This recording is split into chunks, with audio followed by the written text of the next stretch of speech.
আসসালামু আলাইকুম ভিউয়ার্স, সবাই কেমন আছেন? আশা করি ভালো আছেন। সবাইকে মাহে রমজানের শুভেচ্ছা।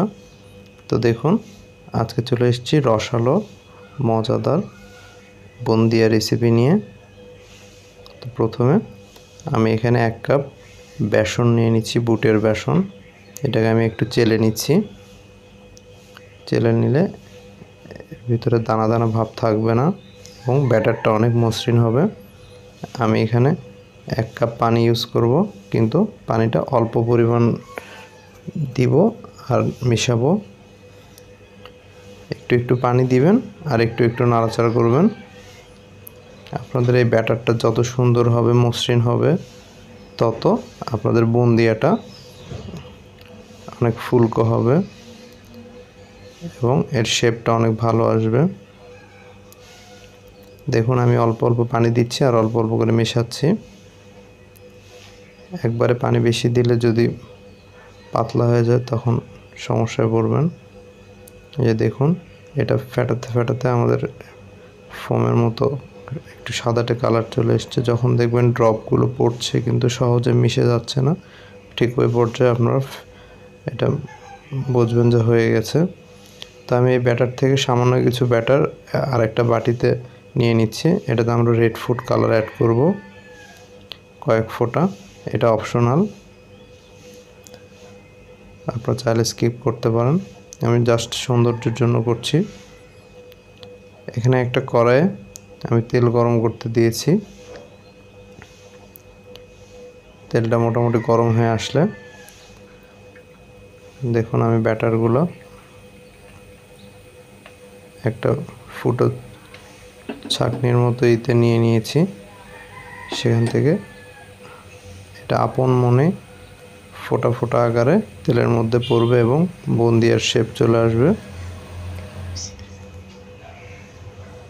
এটা কোনো রকম ঝাঁকাঝাঁকি করবেন না আপনারা, তাহলে আপনারা এই গোল শেপটা পাবেন না। লো হিটে এটাকে ভাজতে হবে। 1 থেকে 1.5 মিনিট ভাজলে দেখবেন এর বুদবুদটা কমে এসছে এবং এটা হয়ে গিয়েছে। একটু কালার চেঞ্জ হয়ে আসলে বুঝবেন হয়ে গিয়েছে। খুব বেশি কড়া করে ভাজতে যাবেন না, তাহলে সফটনেসটা থাকবে না বুন্দিয়ার। তো এবার আমি উঠিয়ে নিচ্ছি।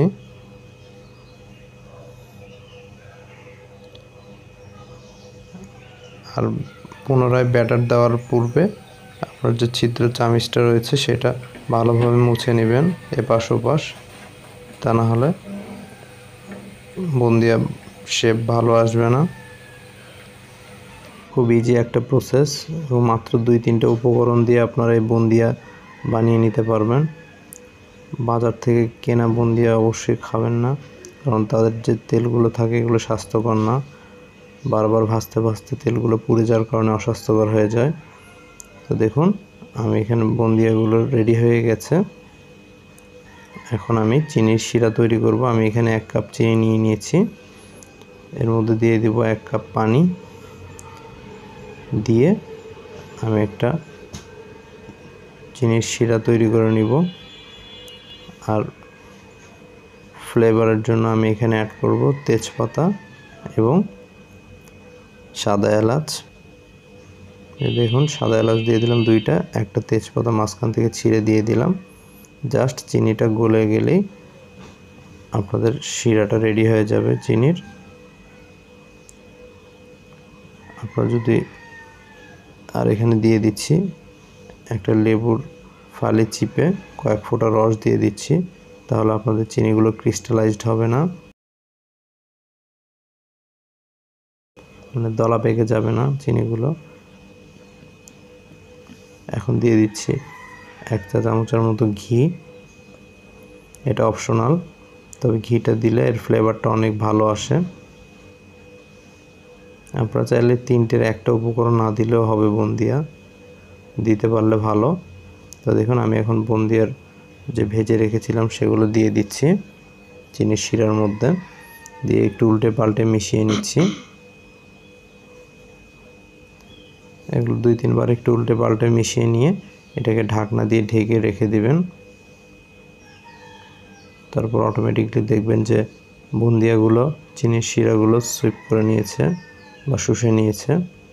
আর আপনারা যদি একটু বেশি রসালো বুন্দিয়া করতে চান তাহলে 1 কাপ চিনি দিবেন এবং 1 কাপ পানি দিবেন। আমি একটু ঝুরঝুরে টাইপের করেছি, দেখুন আমার বুন্দিয়াটা কত পারফেক্টভাবে হয়ে গিয়েছে। তো ভিউয়ার্স, আমাদের ভিডিওটা ভালো লেগে থাকলে অবশ্যই লাইক, কমেন্ট এবং সাবস্ক্রাইব করে দিবেন, পাশে থাকা বেল বাটনটি প্রেস করে দিবেন। আর যে পর্যন্তই ভালো থাকবেন। আসসালামু আলাইকুম।